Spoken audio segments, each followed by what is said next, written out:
The Wisdom of Solomon. Forgiveness as freedom from spiritual poison. Forgiveness is not forgetting.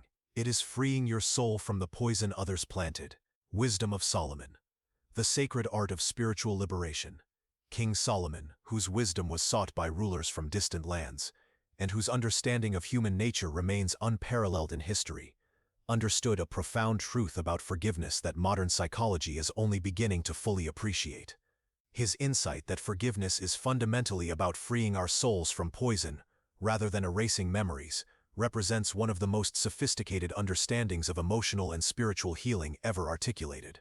This wisdom emerges from Solomon's deep understanding of the human soul, as a sacred vessel that can be contaminated by the harmful actions of others, but which possesses an inherent capacity for purification and renewal. Unlike the common misconception that forgiveness requires amnesia about past hurts, Solomon's teaching reveals forgiveness as an active process of spiritual detoxification, a conscious choice to remove the toxic residue that others' harmful actions have deposited in our inner sanctuary. The metaphor of poison is particularly powerful, because it captures the insidious way that unresolved hurt and resentment can spread throughout our entire being, affecting not just our emotional state, but our physical health, our relationships, our decision-making capacity, and our connection to the divine. Just as physical poison must be neutralized and eliminated from the body to restore health, spiritual poison must be identified, processed, and released to restore the soul's natural state of peace and wholeness. Solomon's wisdom recognizes that this poisoning is not something we choose or deserve. Others plant these toxic seeds through their harmful actions, their betrayals, their cruelty, or their neglect. We are not responsible for the initial contamination of our spiritual environment. However, we are responsible for our response to this contamination, and it is in this response that our power and freedom lie. The dangerous myth of forgive and forget. One of the most harmful misconceptions about forgiveness is the popular notion that it requires forgetting what happened. This forgive and forget philosophy, while well-intentioned, actually undermines genuine healing and can lead to repeated victimization and spiritual harm. Solomon's wisdom offers a far more sophisticated and protective understanding of forgiveness that honors both our need for healing and our responsibility for wisdom. The command to forget harmful experiences ignores the essential function of memory in protecting us from future harm. Our ability to remember painful experiences serves as an early warning system, helping us recognize potentially dangerous situations and people. When we artificially suppress these memories in the name of forgiveness, we disable our natural protective mechanisms and increase our vulnerability to repeated harm. Moreover, the pressure to forget can create additional layers of guilt and shame when we find ourselves unable to erase traumatic memories. Many people believe they have failed to truly forgive because they can still remember being hurt, leading them to feel spiritually inadequate and prolonging their suffering unnecessarily. Solomon's wisdom liberates us from this impossible standard by clearly distinguishing between the function of memory and the work of forgiveness. Memory serves the practical purpose of learning and protection, while forgiveness serves the spiritual purpose of healing and liberation. These two functions not only can coexist, but actually complement each other when properly understood. A person who has genuinely forgiven according to Solomonic principles can remember being harmed without being emotionally hijacked by that memory. They can recall the facts of what happened without being flooded with the rage, pain, or desire for revenge that once accompanied those memories. The memory remains as a source of wisdom and protection, but it no longer carries the emotional charge that once poisoned their inner peace. This distinction allows us to forgive completely while still maintaining appropriate boundaries, making wise choices about future interactions, and protecting ourselves and others from known dangers. We can release our resentment without becoming naive, and we can heal our wounds without forgetting the lessons they taught us. Understanding the nature of spiritual poison, to fully appreciate Solomon's wisdom about forgiveness as detoxification, we must understand what he meant by the poison that others plant in our souls. This metaphor captures several important aspects of how harmful experiences affect our inner life and why active intervention is necessary for healing. Spiritual poison, like its physical counterpart, is a foreign substance that disrupts the natural functioning of a healthy system. When someone betrays our trust, attacks our character, abandons us in our need, or treats us cruelly, they introduce toxic elements into our spiritual environment. These elements include feelings of worthlessness, distrust, cynicism, anger, fear, and despair, emotions that are foreign to the soul's natural state of peace, love, and connection to the divine. The insidious nature of this poison lies in its tendency to spread and multiply if left untreated. A single betrayal can contaminate our trust in all relationships. One experience of injustice can poison our faith in fairness and goodness. A cruel word spoken in anger can infect our self-perception for years or even decades. Like a drop of ink in clear water, these toxic experiences can color our entire perception of reality if we do not actively work to process and neutralize them. The poison also has a self-perpetuating quality. Resentment feeds on itself, growing stronger with rehearsal and repetition. Each time we replay hurtful scenarios in our minds, we reinforce the neural pathways associated with pain and anger, literally rewiring our brains to default to negative emotions and expectations. The original wound may have been inflicted by someone else, but we become complicit in our own ongoing poisoning through our mental habits and emotional patterns. Furthermore, spiritual poison affects not just our inner experience but our behavior toward others. When we carry unhealed hurt and resentment, we inevitably project these toxic emotions onto innocent people. We may become suspicious, defensive, critical, or withdrawn in ways that damage our current relationships and limit our capacity for joy and connection. In this way, the poison spreads from our own soul to contaminate our entire relational environment. Solomon's wisdom reveals that this poisoning process is neither inevitable nor irreversible. While we cannot prevent others from introducing toxins into our spiritual environment, we have complete control over how long these toxins remain and how much damage they are allowed to cause. Forgiveness, understood as spiritual detoxification, is the antidote to this poison and the pathway back to our natural state of wholeness and peace. The anatomy of genuine forgiveness. Solomon's understanding of forgiveness as liberation from spiritual poison reveals that true forgiveness is both more complex and more achievable than many people realize. It is not a simple decision or a single act, but rather a process that unfolds over time and involves multiple dimensions of our being. The first stage of genuine forgiveness is recognition and acknowledgement of the poison's presence. We must honestly assess the damage that has been done to our inner life without minimizing or denying the reality of our pain. This requires courage because it means fully feeling our hurt rather than numbing it or pushing it away. Many people skip this crucial step in their eagerness to move on, but Solomon's wisdom reveals that we cannot heal what we refuse to acknowledge. This recognition process involves identifying not just the original harmful event, but also the ongoing ways that the poison continues to affect our thoughts, emotions, and behavior. We must trace the toxic threads through our current relationships, our self-perception, our decision-making patterns, and our spiritual life. Only when we fully understand the scope of the contamination can we begin the work of systematic detoxification. The second stage involves taking responsibility for our own healing without taking responsibility for the original harm. This is a delicate balance that requires spiritual maturity and wisdom. We acknowledge that while we did not choose to be poisoned, we must choose to be healed. No one else can do this work for us, and waiting for our perpetrator to somehow undo the damage they caused will only prolong our suffering and maintain their power over our inner life. This stage often involves grieving, not just for what was done to us but for what we lost as a result. We may need to grieve our lost innocence, our shattered trust, our diminished sense of safety, or our changed perception of someone we loved. This grief is a natural and necessary part of the healing process, not a sign of weakness or failure to forgive. The third stage is the actual work of spiritual detoxification. This involves consciously choosing to release our attachment to resentment, our claims to revenge, and our investment in our perpetrator's suffering as a prerequisite for our own healing. This is perhaps the most challenging aspect of forgiveness because it requires us to let go of what often feels like our only source of power in the situation. This release is not about condoning harmful behavior or minimizing its impact. Rather, it is about refusing to allow past harm to continue poisoning our present experience. We choose to stop drinking the poison of resentment, not because our perpetrator deserves it, but because we deserve to be free from its toxic effects. The final stage involves actively cultivating positive spiritual states to replace the toxic ones we have released. Nature abhors a vacuum, and if we simply remove negative emotions without replacing them with positive ones, we may find ourselves vulnerable to the return of the very toxins we worked so hard to eliminate. This stage involves deliberately choosing thoughts, emotions, and behaviors that nourish our soul and reinforce our connection to love, peace, and divine wisdom. The practical mechanics of soul detoxification. Solomon's wisdom about forgiveness as detoxification suggests specific practices and approaches that can help us systematically remove spiritual poison from our inner life. These are not merely theoretical concepts but practical tools that have been tested and refined through millennia of human experience, conscious awareness, and mindful observation. The first tool in spiritual detoxification is developing the ability to observe our own inner processes without being overwhelmed by them. This involves cultivating a witness consciousness that can notice when toxic thoughts and emotions arise without immediately being hijacked by them. We learn to observe our resentment, our anger, our hurt, and our desire for revenge as temporary visitors in our inner space rather than permanent residents. This practice requires patience and compassion with ourselves. We do not judge ourselves for having these toxic responses, but we also do not allow them to run our lives. We become like skilled gardeners who can identify weeds without being overwhelmed by their presence, knowing that with consistent attention and appropriate action, even the most entrenched negative patterns can be transformed. emotional alchemy and energy transformation. Solomon's wisdom recognizes that emotions are forms of energy that can be transformed rather than simply suppressed or expressed. The goal is not to eliminate all negative emotions but to transform them into positive ones. Anger can be transformed into passion for justice, hurt can be transformed into compassion for others who suffer, fear can be transformed into wisdom about potential dangers. This alchemical process requires both spiritual understanding and practical techniques. We might use breathwork to move emotional energy through our system, physical exercise to metabolize stress hormones, creative expression to transform pain into beauty,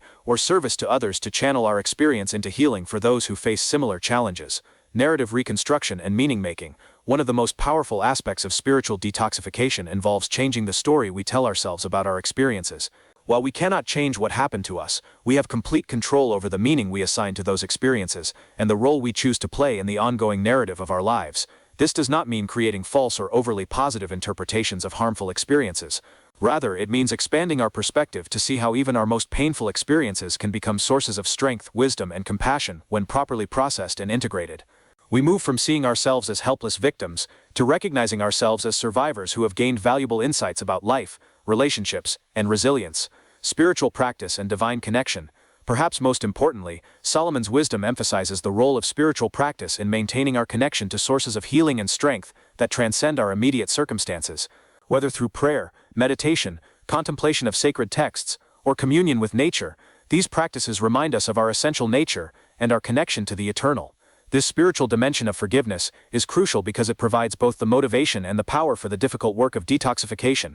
When we remember that we are souls temporarily inhabiting physical forms, temporarily experiencing earthly challenges, we gain perspective on our current struggles and access to resources for healing that exist beyond the material realm.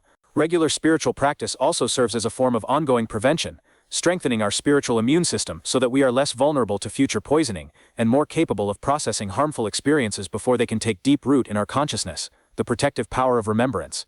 One of the most misunderstood aspects of Solomon's teaching on forgiveness is the role of memory in the healing process. Far from being an obstacle to forgiveness, conscious and skillful remembrance is actually an essential component of both healing and protection. The goal is not to forget, but to remember wisely. Wise remembrance involves maintaining factual recall of harmful experiences while releasing the emotional charge associated with those memories. We remember what happened, who was involved, what we learned, and how we grew, but we no longer carry the anger, resentment, or desire for revenge that once accompanied these memories. This type of remembrance serves multiple important functions in our ongoing spiritual health and safety. First, wise remembrance serves as an early warning system that helps us recognize potentially dangerous patterns in future relationships and situations. If someone treated us badly in the past, our memory of that experience can help us make informed decisions about how much trust to extend and what boundaries to maintain in current interactions. This is not paranoia or unforgiveness, it is wisdom.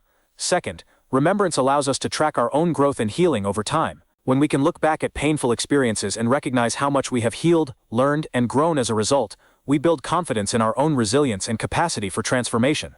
This strengthens our ability to face future challenges with courage and hope. Third, our healed memories become sources of compassion and wisdom that we can offer to others who face similar challenges. When we have successfully processed our own painful experiences, we develop a unique capacity to help others navigate similar terrain. Our wounds, when properly healed, become sources of healing for others. Fourth, wise remembrance helps us appreciate the contrast between our past suffering and our current peace. This appreciation deepens our gratitude for healing and motivates us to continue the practices that support our ongoing spiritual health. We remember the darkness not to remain trapped in it but to fully appreciate the light. The key to wise remembrance is maintaining emotional sovereignty over our memories rather than being enslaved by them. We choose when to remember, how long to remember, and what purpose our remembrance serves.